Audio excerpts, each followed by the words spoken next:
آپس میں اتفاق و اتحاد کے فوائد و ثمرات اتنے زیادہ ہیں کہ وہ کسی سے ڈھکے چھپے نہیں ہیں۔ ان کو زیادہ بیان کرنے کی بھی ضرورت نہیں ہے، اس لیے کہ اگر ایک دھاگا ہو تو اس کو توڑنا آسان ہے، اور بہت سارے دھاگے اگر مل جائیں تو مضبوط رسہ بن جاتا ہے، اور وہ رسہ دوسروں کو قابو کرنے کے لیے بہت مضبوط ہو جاتا ہے۔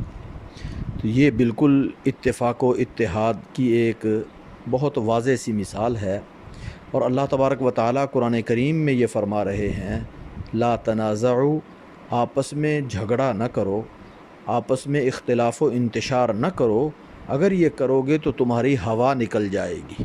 جیسے غبارے سے ہوا نکل جائے تو وہ غبارہ بالکل بے مقصد ہو جاتا ہے، اسی طرح انسان کے اندر سے روح نکل جائے تو انسان ختم ہو جاتا ہے۔ بالکل اسی طرح جہاں اختلاف پیدا ہو جائے، ایک گھر میں اختلاف و انتشار پیدا ہو جائے، میاں بیوی کے درمیان پیدا ہو جائے تو اس کو تباہ کر دیتا ہے، پورے گھر کو تباہ کر دیتا ہے۔ کاروبار میں اگر آپس میں دو پارٹنر کا اختلاف ہو جائے تو اس کو تباہ کر دیتا ہے۔ زندگی کے کسی شعبے میں اختلاف اور انتشار کسی قوم میں پیدا ہو جائے، کسی ملک میں پیدا ہو جائے، کسی جماعت میں پیدا ہو جائے تو اس کو تباہ و برباد کر دیتا ہے، ختم کر دیتا ہے۔ اور اللہ کے محبوب آقا دو عالم صلی اللہ علیہ وسلم نے اس کو اس انداز سے ذکر فرمایا۔ آپ نے ارشاد فرمایا، فساد ذات البین الحالقہ، آپس کے اختلاف یہ ایسے ہیں جیسے کوئی اس طرح سے سر کے بالوں کو جب مونڈ دیا جاتا ہے بالکل بال ختم ہو جاتے ہیں۔ تو یہ مونڈنے والی ہے، یعنی دین کے اعتبار سے بھی دنیا کے اعتبار سے بھی اختلاف اور جھگڑا یہ انسان کو تباہ کر دیتا ہے۔ تو یہ آپس میں اتفاق اور اتحاد کیسے پیدا ہو سکتا ہے، اختلاف سے کیسے بچا جا سکتا ہے، اس کے لیے میں نے دو تین تجاویز ہیں، اگر ان پہ عمل کر لیا جائے تو انسان کافی حد تک اختلاف و انتشار سے بچ سکتا ہے، آپس میں اتفاق باقی رہ سکتا ہے۔ ان میں سے سب سے پہلی چیز یہ ہے کہ گھر کے اندر میاں بیوی ہیں، ان میں آپس میں بھائی ہیں، والدین ہیں، والدہ ہے، والد ہے، آپس میں رشتہ دار ہیں، ان کے اندر، یا کاروبار میں پارٹنر ہیں ان کے اندر، کسی بھی جماعت میں، تنظیم میں، ان کے اندر سب سے پہلے ہر ایک کے اندر یہ جذبہ ہو کہ میں ایثار کروں گا، قربانی کروں گا، اپنے حقوق کا مطالبہ نہیں بلکہ دوسروں کو زیادہ سے زیادہ دینے کی کوشش کروں گا، اور خود ایثار کر کے، قربانی کر کے میں دوسرے کو ترجیح دوں گا۔ یہ سوچ، یہ نظریہ ہر ایک کے دل میں ہو، اور پھر یہ ہو، اور اس کے ساتھ ساتھ اس کا زبان سے کبھی اظہار نہ ہو کہ میں تمہارے لیے فلاں قربانی کر رہا ہوں، میں تمہارے لیے فلاں قربانی کر رہا ہوں، بلکہ اگر یہ قربانی کر رہا ہے، ایثار کر رہا ہے تو اللہ کے لیے کر رہا ہے، انشاءاللہ اللہ تبارک و تعالی اس کو بہت بدلہ عطا فرمائیں گے۔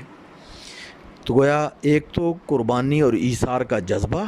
اور دوسرا زبان سے اس کا اظہار نہیں کرنا چاہیے۔ البتہ ایک چیز یہاں ضروری ہے کہ اگر کوئی بہت واضح کسی کے ساتھ زیادتی ہو رہی ہو اور وہ زیادتی سب کو نظر آ رہی ہو تو اس کا تذکرہ کسی مناسب انداز سے دوسرے کے سامنے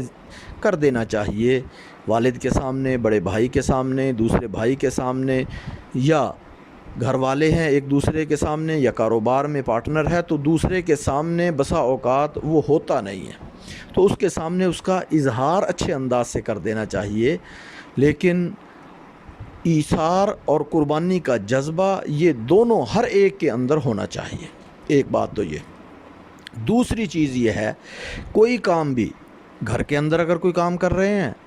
تو وہ مشورے کے ساتھ کرنا چاہیے، آپس میں مشورہ کر کے پھر کرنے چاہیے۔ مشورے کے آداب ایک لمبی بات ہے، لیکن ان میں سے سب سے مختصر یہ کہ جو مشورے کا امیر ہے، مثلا گھر میں میاں بیوی میں اللہ نے خاوند کو فوقیت عطا فرمائی ہے، اور اگر باقی بہن بھائی سارے ہیں ان میں والد کو فوقیت عطا فرمائی ہے، اور بڑا بھائی ہے جو اس کو بڑے بھائی کو فوقیت عطا فرمائی ہے، تو سب اپنا اپنا مشورہ ضرور دیں، لیکن جو امیر فیصلہ کر دے پھر سب اس کی پابندی کریں، اس پہ عمل کریں۔ اپنی رائے کا اظہار ہونا چاہیے، لیکن اس کے ساتھ ساتھ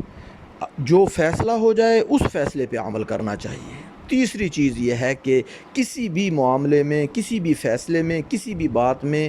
اپنی ضد، اپنی انا، اپنی ہٹ درمی کو کبھی آگے نہیں لانا چاہیے، اس کو نظر انداز کر دینا چاہیے، اپنی انا کو آگے لانے کی یا اس کے پیچھے چلنے کی فکر نہیں کرنی چاہیے، اس سے بچنے کی کوشش کرنی چاہیے، اور باقیوں کو یعنی اپنے اندر تواضع پیدا کرنے کی کوشش کرنی چاہیے۔ اگر یہ کام کریں تو پھر انشاءاللہ آپس میں اتفاق اور اتحاد برقرار رہ سکتا ہے، انسان اختلافات سے بچ سکتا ہے۔